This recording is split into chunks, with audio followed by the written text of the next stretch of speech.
from so much exposure, but the two bad ones he'd buried deep. He did everything in his power to keep them buried.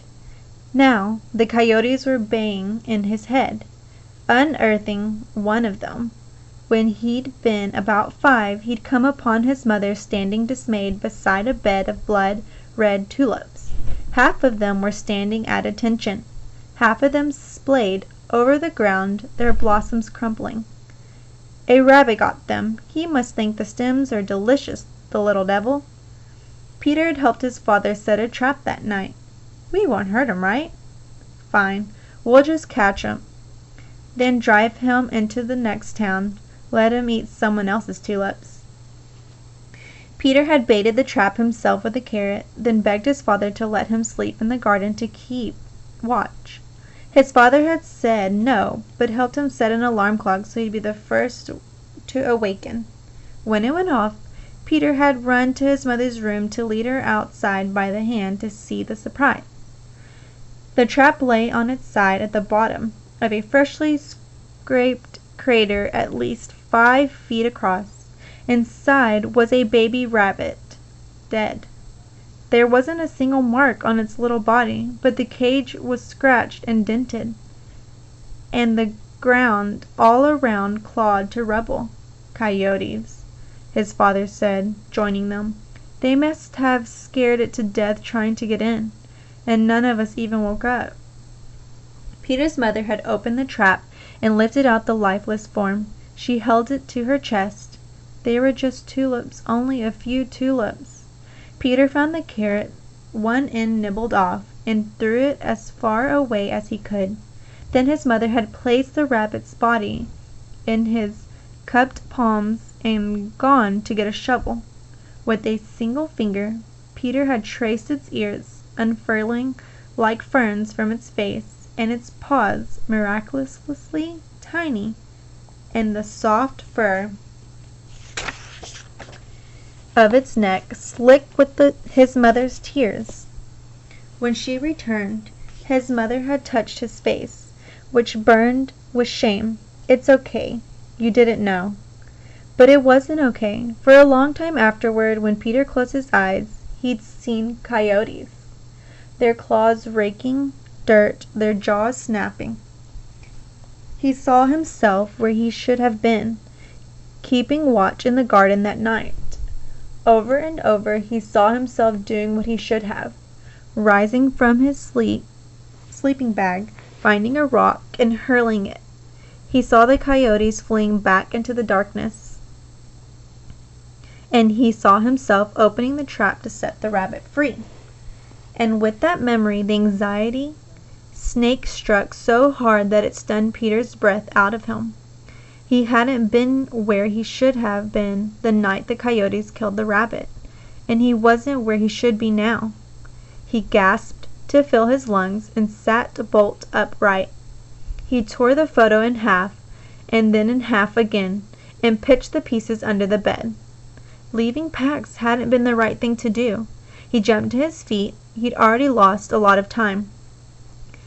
He fished some cargoes, a long-sleeve camouflage t-shirt, and a fleece sweatshirt from his suitcase, and then an extra set of underwear and socks. He stuffed everything into his backpack except the sweatshirt, which he tied around his waist, jackknife in his jean pocket, wallet.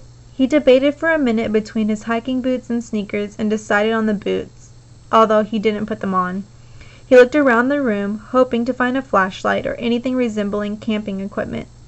The room had been his father's when he'd been a boy, but aside from a few books on a shelf, it was clear his grandfather had cleaned all his things out. The cookie tin had seemed to surprise him. An oversight. Peter bumped his fingers over the spines of the books. An atlas. He pulled it down, amazed at his luck, and flipped through it until he came to the map that showed the route he and his father had traveled. You'd only be 300 miles away. His father had tried to bridge the silence of the drive a couple of times. I get a day off. I'll come.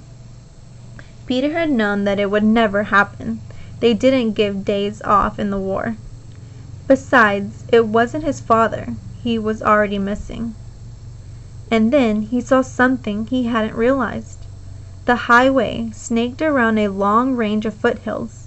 If he'd cut straight across those instead of following the highway, he could save a lot of time, plus reduce the risk of being caught.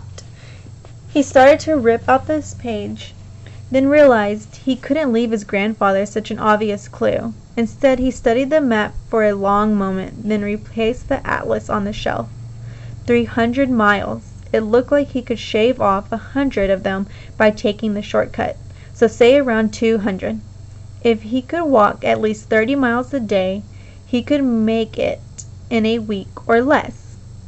They'd left Pax at the head of the access road that led to the ruins of an old rope mill. Peter had insisted on this road because hardly anyone ever used it. Pax didn't know about traffic, and because there were woods and fields all around, he'd go back and find Pax there, waiting in 7 days. He wouldn't let himself think about what might happen to a tame fox in those 7 days. No, Pax would be waiting at the side of the road, right where they left him. He'd be hungry for sure and probably scared, but he'd be okay. Peter would take him home. They would stay there. Just let someone try to make him leave this time. That was the right thing to do. He and Pax, inseparable.